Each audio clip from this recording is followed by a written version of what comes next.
Ya, saudara, setelah perombakan kabinet 8 September lalu, posisi dua menteri masih lowong. Untuk posisi Menko Polhukam akan dijabat sementara waktu oleh Menteri Pertahanan Syafri Samsudin, sementara nama Menpora pengganti Dito Aryo Tejo masih teka-teki.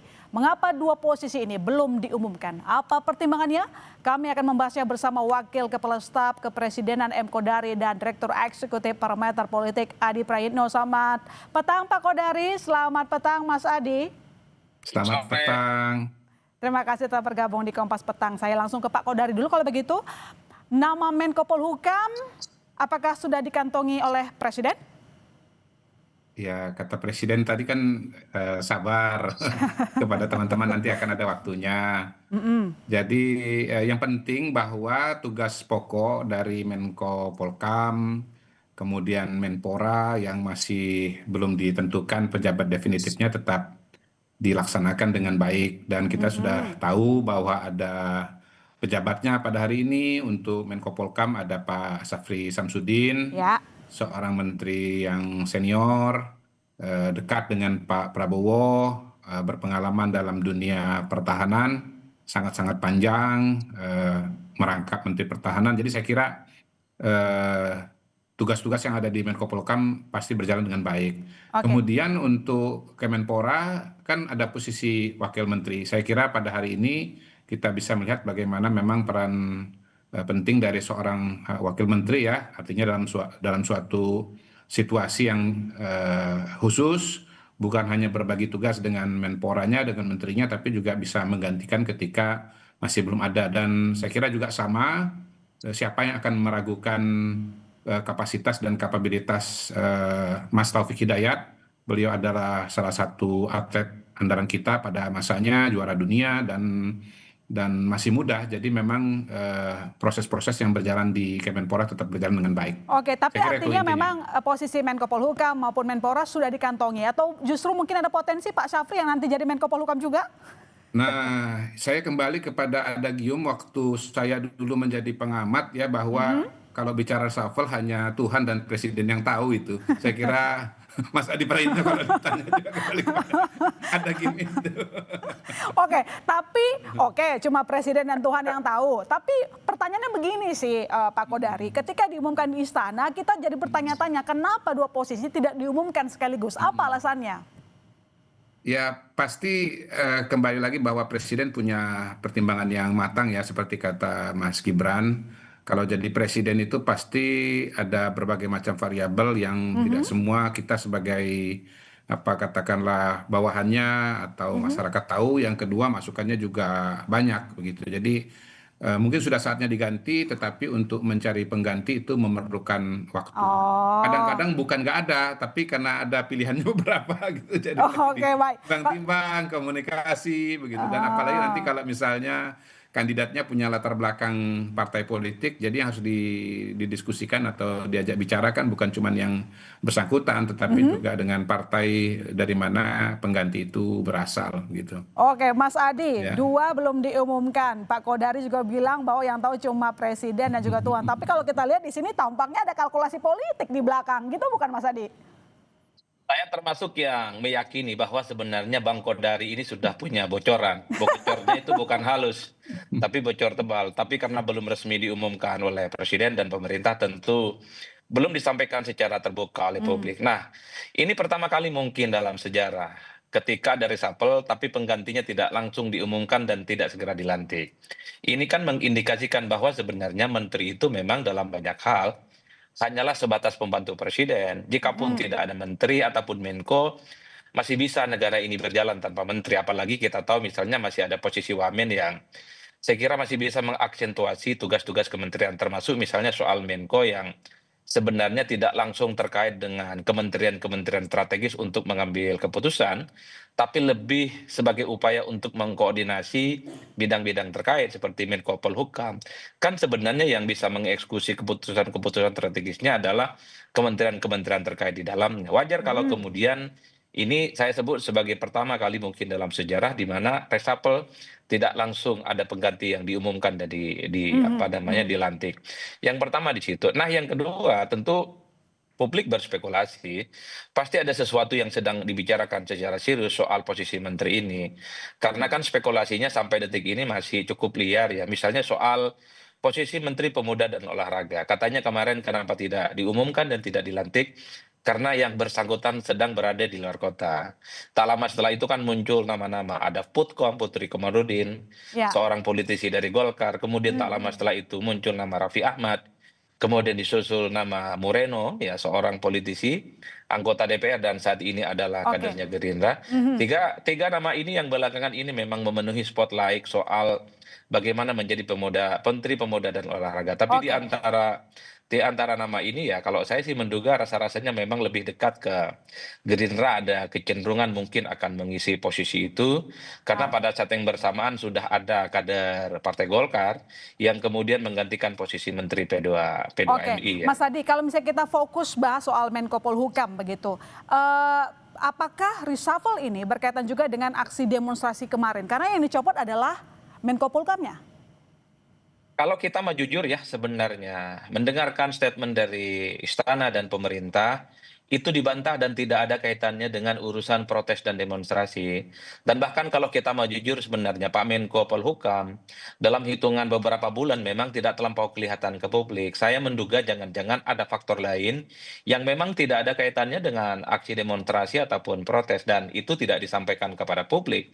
Kalau ini misalnya terjadi reshuffle pasti ada resistensi, ada kegaduhan dan protes-protes yang mungkin secara perlahan tercium oleh publik. Mhm. Oleh karena itu, kalau saya membaca rata-rata secara umum reshuffle kabinet yang terjadi pada 5 menteri, menteri biasa dan 1 Menko, saya menduga memang pertama memang alasan desakan publik, yang kedua adalah perbaikan kinerja, dan yang paling penting rasa-rasanya memang soal posisi-posisi strategis kementerian tertentu sepertinya ada kecenderungan akan diorkestrasi ataupun ditempati oleh orang-orang yang selama ini menjadi bagian dari inner circle kekuasaan Prabowo secara langsung. Misalnya Menteri Koperasi kan sebelumnya adalah Budi Ari yang harus diakui sebagai bagian dari Projo diganti dengan Ferjul ya, Ferry Juliantono yang saya kira memang dalam banyak hal adalah orang-orang yang cukup dekat dan identik dengan Pak Prabowo Subianto. Publik juga menduga posisi Menko itu sangat mungkin akan ditempati oleh orang-orang yang sangat paham betul dengan bagaimana keinginan visi misi dan Oke. semua gagasan-gagasan besar yang dimiliki oleh Pak Prabowo Subianto. Disitulah kemudian sepertinya sedang mencari kira-kira siapa yang terbaik. Mencari siapa yang terbaik, Pak Kodari. Kami tetap Iya, minta bocoran nih. Sebenarnya apakah nama Menko Polhukam bisa dipastikan dari latar belakang TNI misalnya militer? iya. Pertama, saya memang nggak tahu, jadi bukan pura-pura nggak tahu. Nggak tahu atau nggak mau Iya. bocorin Yang aja sih. kedua, kalaupun saya tahu, tentu tidak mungkin saya mendahului presiden, apalagi presiden sudah menyatakan tunggu waktunya, gitu ya. Paling saya bisa mengatakan begini, bahwa setiap reshuffle itu, pertama itu biasanya evaluasi terhadap peristiwa masa lalu dan masa kini. Mhm. Yang kedua, antisipasi terhadap peristiwa di masa yang akan datang. Mhm. Kemudian yang ketiga, situasi dan kondisi khusus pribadi. Ya, kemudian yang keempat mungkin komunikasi dengan institusi di mana calon menteri itu berasal gitu. Nah, elaborasinya ya pada kesempatan kali ini karena saya sudah di dalam itu saya serahkan kepada adik saya Adi Praitno gitu. Tapi pasti nggak akan lari dari empat kriteria itu gitu loh. Nah, turunannya bagaimana? Nah, itulah bedanya yang di dalam sama di luar. Kalau Mhm. sudah jadi pejabat publik harus tahu mana yang bisa diucapkan di publik dan mana yang bisa dibicarakan di kalangan terbatas. Nanti kalau yang di kalangan terbatas ditaruh di publik nanti reaksinya atau responnya bisa berbeda dengan yang kita harapkan. Karena di publik itu ada satu logika tersendiri yang tidak selalu sama dengan logika di kalangan terbatas. Begitu. Oke, baik. Kalau menurut Mas Adi, kira-kira apakah nanti pengganti Menko Polhukam bakalan diisi yang punya latar belakang TNI, militer? Saya termasuk yang menduga ke arah itu ya, memiliki latar belakang misalnya aparat penegak hukum. Karena ini tentu sebagai upaya untuk merorkestrasi bagaimana persoalan pertahanan dan keamanan kita di masa-masa yang akan datang itu semakin mantap. Tapi saya paling menduga sebenarnya Menko nanti itu adalah orang yang sangat dekat dan sangat identik dengan Prabowo Subianto. Oleh karena itu, di antara begitu banyak nama-nama yang beredar di media sosial, saya pun juga sebenarnya tidak pernah berani untuk melakukan spekulasi karena persoalan menteri itu memang tidak ada yang paling tahu. Kalau di dunia ini Oke. ada tiga misteri, tambah satu lagi 4 misteri, yaitu soal siapa yang akan menjadi Menko Polhukam jadinya nanti ini. Tapi Saya kira-kira kira Mas, gitu, kalau Adi kita Pray, lihat yang tiga lagi apa Adi Pray? Yang tiga lagi apa? Ya, lahir, kematian, dan termasuk jodoh. Nah, yang keempat ini misterinya adalah Menko Polhukam.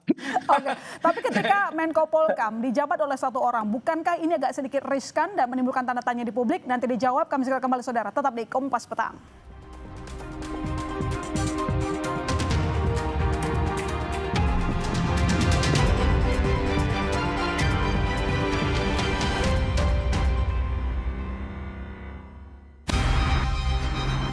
Satukan semangat dan harapan untuk menjaga Indonesia dalam Harmonesia bersama Gigi, Krisdayanti, Shana Shannon, Ganzer Lana, para komika tanah air, serta Cak Lontong dan Rina Nose.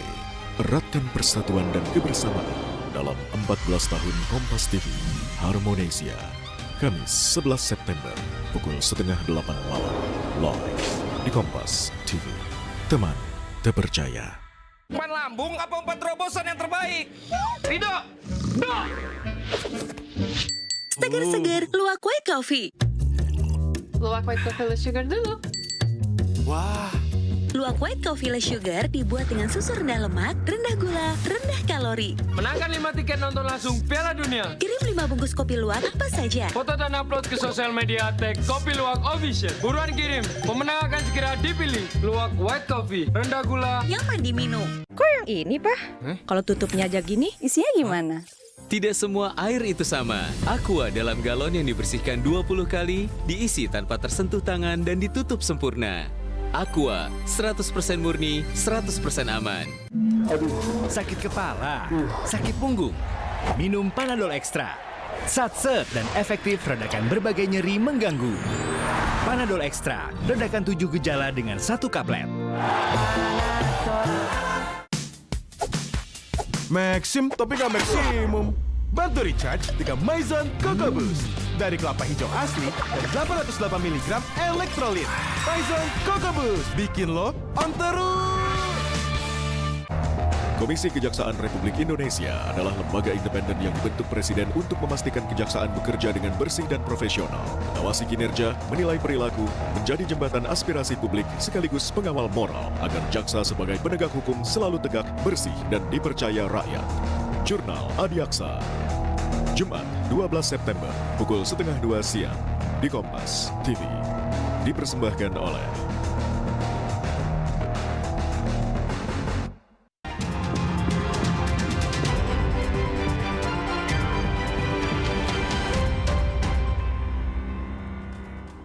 Pak Koderi, saya punya pertanyaan. Ini Pak Syarif punya banyak tugas ya tampaknya di kabinet. Sekarang tambah jadi ad interim di Menko Polkam begitu. Apakah ini tidak membuat kinerjanya jadi tidak efektif karena kebanyakan kerjaan sih? Oh tidak. Oh, enggak. Pertama begini, kapasitas orang kan berbeda-beda ya. Ada yang bisa multitasking. Kita ingat dulu zaman Pak Harto ada yang namanya Pak Habibie itu. Itu berapa tugas itu yang beliau kerjakan.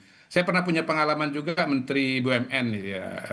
Di zamannya Bu Rini Sumarno. Saya ketemu dengan Bu Rini. Itu meja beliau itu penuh dengan prospektus semua BUMN yang ada di bawah Kementerian BUMN itu. Itu bayangkan itu ada berapa banyak yang harus dipantau.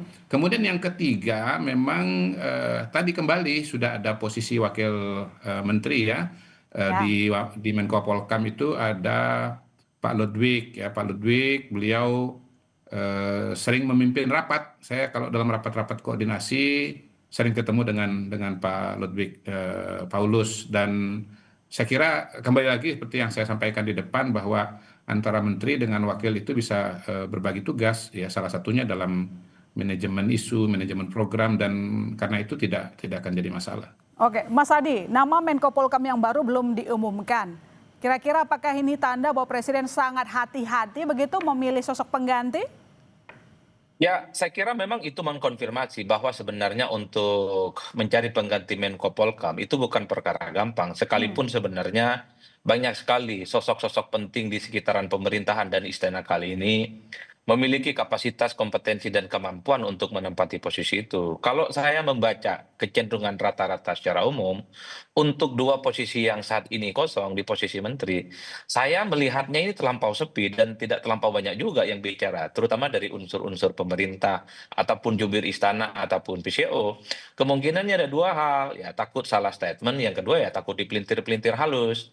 Belakangan ini kan memang banyak sekali statement-statement yang sebenarnya substantif itu penting, karena kemudian cherry picking, dipotong-potong, kemudian menjadi sesuatu yang viral, dan itu bisa menimbulkan kontroversi yang tidak berkesudahan. Sepertinya semua pejabat publik di negara kita, termasuk DPR dan pemerintah, cukup hati-hati saat ini untuk mengeluarkan statement-statement yang tidak terukur dan belum menjadi sebuah fakta politik. Makanya ketika Bang Kodari sekalipun ketika ditanya off the record, ditanya soal siapa posisi menteri yang saat ini kosong, tidak berani menjawab karena takut juga saya pelintir soalnya.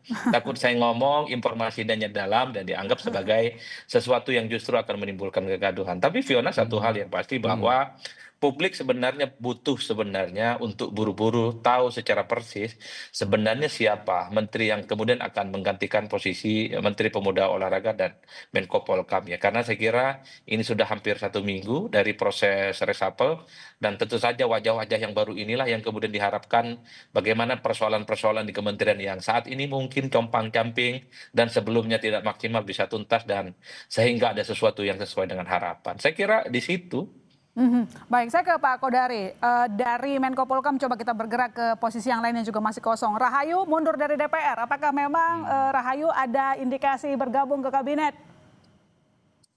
Ya, mungkin sebetulnya Pak Prabowo kasih kesempatan tadi untuk Mas Adi dan kawan-kawan untuk melakukan analisanya termasuk Kompas TV.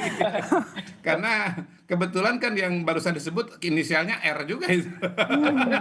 Oh, inisialnya R. Ya, kalau secara latar belakang mungkin masuk akal ya, karena pertama beliau masih relatif muda, yang kedua memang ketua umum Tidar, ormas pemudanya dari Partai Gerindra begitu, dan karena itu ya kalau bicara kalkulasi politik, hitung-hitungan, diskusi, saya kira justru ruang demokrasi dan ruang keasikannya itu di situ gitu. Saya sih percaya bahwa presiden juga sebetulnya memperhatikan betul suara publik. Jadi bukan mustahil sebetulnya presiden sedang istilahnya itu sedang testing the waters, sedang cari-cari nama yang beredar dari publik begitu. Jadi bukan mustahil sebetulnya diskusi kita seperti ini ya, analisa, usulan dari tokoh-tokoh, dari para ahli seperti Mas Adi Prayitno, itu bisa memberikan masukan dan ilham kepada beliau gitu. Ingat bahwa yang namanya pemerintah, apalagi presiden, itu selalu harus relate dengan masyarakat, kondisi masyarakat. Di depan tadi kan sebelum kita diskusi ada program ada tayangan mengenai Pak Prabowo datang ke sekolah rakyat. Itu kan menunjukkan bagaimana Pak Prabowo itu melihat realita di lapangan, lalu beliau berusaha untuk menjawab permasalahan itu. Jadi yang namanya permasalahan kan bukan cuman sekedar program, tapi juga personalia begitu. Jadi saya usul Mas Adi sebut aja idenya siapa tuh, atau siapa kira-kira Mas Adi, menurut Mas Adi yang pantas jadi Menko Polhukam, jadi Menpora. Beberapa nama dipertimbangkan termasuk Rahayu. Tapi saya mau konfirmasi sih Pak Kodari, ini kan yang kosong nggak cuma di Menpora, tapi ada Wamenaker juga. Saya konfirmasi aja sih, apakah Rahayu ada indikasi bahwa ke sana? Kembali lagi, ini sebetulnya kan bagian dari ide dan gagasan dari usulan dari teman-teman ya. Kalau kita lihat kita kan bisa melihat tokoh itu dari macam-macam kacamata. Bisa dari latar belakang pendidikan, bisa dari latar belakang profesi, bisa juga dari latar belakang organisasi. Jadi semua kemungkinan itu bisa terjadi. Semua kemungkinan bisa ada katanya. Makanya saya minta kesempatan ini yang berharga ini, yang bagus ini, Mas Adi ini untuk untuk sebut namanya ini siapa kira-kira menurut beliau yang bagus dengan alasan-alasannya, silakan Mas Adi. Oke, coba Mas Adi gimana kira-kira? Ada anggota DPR yang mundur? Kan begitu kan bagus. Oke, gimana Mas Adi? Ada anggota DPR mundur di tengah-tengah ada kekosongan di kabinet. Apakah benar bakal menurut Anda sinyalnya kuat merapat ke kabinet? Kalau mau jujur sebenarnya beberapa hari yang lalu sebelum Mbak Rahayu Saraswati itu mundur sebagai anggota DPR, di antara 3 nama yang sudah saya sebutkan di awal itu tadi, yaitu mulai dari Putri Komarudin, kemudian Raffi Ahmad dan Moreno, saya memang lebih condong cukup meyakini ada kecenderungan bahwa yang akan jadi Menteri Pemuda dan Olahraga itu adalah Moreno ya. Mengingat posisinya adalah sangat muda, pengalaman politiknya di parlemen beberapa periode jadi anggota dewan dan tentu saja adalah kader Gerindra, sesuatu yang bisa dijadikan sebagai guidance, dianggap sebagai pantas untuk menjadi Menteri Pemuda Olahraga. Tapi ketika Mbak Rahayu kemarin mundur, nah ini kemudian agak jadi gambling publik karena apapun bicara tentang kapasitas, kompetensi, kemampuan politik, termasuk juga jejaring dan kemampuan dalam manajerial, saya kira memang Mbak Saras cukup mumpuni. Itulah yang saya kira per hari ini publik juga sudah mulai bergeser soal kemungkinan siapa yang akan menjadi Menteri Pemuda Olahraga. Bahkan inisial R yang disebut oleh Mr. Q ini lebih condong menguat belakangan ini sebagai sosok yang potensial untuk menempati menteri yang di depan kantor GBK itu posisinya. Ini yang saya kira sedang menjadi teka-teki dan publik sebenarnya ingin menunggu kapan kira-kira kepastian ini akan diumumkan soal pengganti 2 menteri yang saat ini sedang kosong. Karena secara prinsip publik itu taunya adalah menteri-menteri yang baru itu memberikan harapan-harapan baru, dia bekerja dengan maksimal. Kalau dalam Menteri Pemuda dan Olahraga adalah supaya prestasi dan kepemudaan kita itu semakin mantap dan semakin hebat. Karena apapun judulnya, belakangan tahun ini misalnya kita sangat jarang menempati podium-podium penting untuk olahraga-olahraga yang bergengsi. Bahkan seperti bulu tangkis sekalipun sudah beberapa tahun kita itu juga sangat absen untuk menjuarai posisi-posisi strategis. Jadi menurut Anda kalau misalnya Rahayu gabung udah memenuhi kriteria belum, Mas Adi? Oh, ini bukan hanya memenuhi kriteria, cukup mantap dan cukup soheh untuk menjadi Menteri Pemuda dan Olahraga. Pengalaman politiknya saya kira sudah cukup teruji ya. Ayat yang tepat apa Mas Adi? Biasanya kalau Mas Adi ada ayatnya. Pak Kodari, tapi sekali lagi yang dipertanyakan oleh publik adalah ketika sekali lagi pelantikan, tampaknya nama-nama yang lain begitu gampang, bahkan untuk sosok Menteri Keuangan gampang loh diumumkan. Tapi 2 sosok ini, Menko Polhukam dan Olahraga, kok tampaknya begitu sulit? Apa sih yang mempersulit dan maksudnya ya, apakah memang ada tarik ulur sehingga belum diumumkan juga 2 nama ini? Begini, kalau Pak Purbaya itu sebetulnya penjelasannya agak sederhana. Beliau itu memang cukup sering presentasi juga di depan presiden. Dalam beberapa kali rapat kabinet misalnya, saya juga menyaksikan Pak Purbaya tampil dengan presentasinya. Dan beliau ya seperti Bu Sri Mulyani juga kuat dan kaya dengan data. Nah, yang kenapa kemudian Pak Purbaya, hemat saya, memang selama ini Pak Purbaya itu approach-nya atau POV-nya, point of view-nya itu memang berbeda dengan Bu Sri Mulyani. Jadi dalam suatu fase pemerintahan kita memang pendekatan yang dianggap cocok adalah pendekatan POV-nya Bu Sri Mulyani. Kalau gitu kenapa yang Menko Polhukam dan Menteri Olahraga yang tidak cepat diumumkannya? Pendekatan rem. Tapi kalau Mas Purbaya itu kan pendekatannya kan pertumbuhan, pendekatan gas ya. Nah, mungkin peristiwa yang terjadi belakangan ini ya membuka mata. Saya kira kita bisa memahami lah. Baik, kita tunggu nanti nama 2 menteri yang belum diumumkan ya. 2 menteri yang diumumkan, Menko Polhukam dan juga Menteri Olahraga. Terima kasih Pak Kodari, terima kasih Mas Andi telah bergabung di Kompas Petang.